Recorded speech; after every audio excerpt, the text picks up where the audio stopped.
ఎవరైనా బాగుపడ్డారంటే నా వల్లనే అని చెప్పే ప్రయత్నం చేస్తారు కానీ నా వెనకాల మోడీ ఉన్నందువల్ల ఆయన ఏం చెప్పడు. మొహమాట పడాల్సిన పని ఏం లేదు. ఫ్యూచర్లో కూడా జరిగేటటువంటి పని ఏంటంటే ఇప్పుడు ఇండస్ట్రీస్ అని ఇప్పుడు ఫర్ ఎగ్జాంపుల్ కియానే ఉంది, కేంద్ర ప్రభుత్వంతో కుదిరిన ఒప్పందం అది కొరియాతో. అందులో భాగంగా ఎక్కడ అనుకున్నప్పుడు ఈ ప్లేస్ అది మోడీ సర్కార్ సజెస్ట్ చేసింది ఇక్కడ పెట్టుకోమని చెప్పి. కానీ మోడీ ఇదైనా ఇప్పుడు అని చెప్పారా? బేసిక్గా అంటే పెట్టుబడిదారులు కూడా ఆ యాంగిల్ ఆలోచిస్తారా? పెట్టుబడిదారులు ఖచ్చితంగా భారతదేశంతో అన్నటువంటిది ఆలోచిస్తారు. అంటే కూటమితో బీజేపీతో కలిసి ఉన్న భాగస్వామి ప్రభుత్వం లేని ప్రభుత్వం అలా అట్లా ఏముండదండి. ఎవడన్నా ఇప్పుడు నా దగ్గర ఒక 100 కోట్లు అనుకోండి, నేను పెట్టుబడి పెట్టాలనుకున్నప్పుడు ఏం చూస్తాను? ప్రభుత్వం వేగంగా స్పందించే ప్రభుత్వం కావాలనుకుంటా, మ్యాన్ పవర్ తక్కువ కావాలనుకుంటా, భూమి తక్కువ ధరకు కావాలనుకుంటా, సదుపాయం తక్కువ కావాలి, రవాణా తక్కువ కావాలి.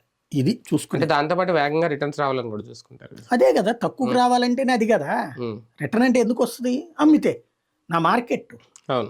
ఇప్పుడు కియా కార్లు ఆంధ్రాలో అమ్మితే అయిపోద్దా? అది కదా, ఇతర రాష్ట్రాలకు కదా పంపించేది. బేసిక్ గా మ్యానుఫ్యాక్చరర్ చూసేది ఆ రాష్ట్రంలో అమ్ముడుపోతాయి అని కాదు. మ్యానుఫ్యాక్చరర్ చూసేది తనకి ప్రభుత్వం అనేది ఇబ్బంది పెట్టని ప్రభుత్వం, ప్రోత్సహించే ప్రభుత్వం. నాకు ఇది కావాలి అంటే వెంటనే చేసే ప్రభుత్వం కావాలి. అది చంద్రబాబు గారి దగ్గర అది ఉంది. ఇండస్ట్రియల్ డార్లింగ్ అనేటువంటి ఉంది. ఖచ్చితంగా సక్సెస్ అవుతుంది అది. రైట్, చూద్దాం. మొత్తానికి ఇది ఒక సవాల్ అవుతుందా చంద్రబాబు నాయుడు గారికి? ఆర్థిక శాఖకు సంబంధించి శ్వేతపత్రం విడుదల చేసే విషయంలో ఆచితూచి అడుగులు వేస్తున్నారు అనేది తాజాగా జరుగుతున్న ప్రచారం. చూద్దాం.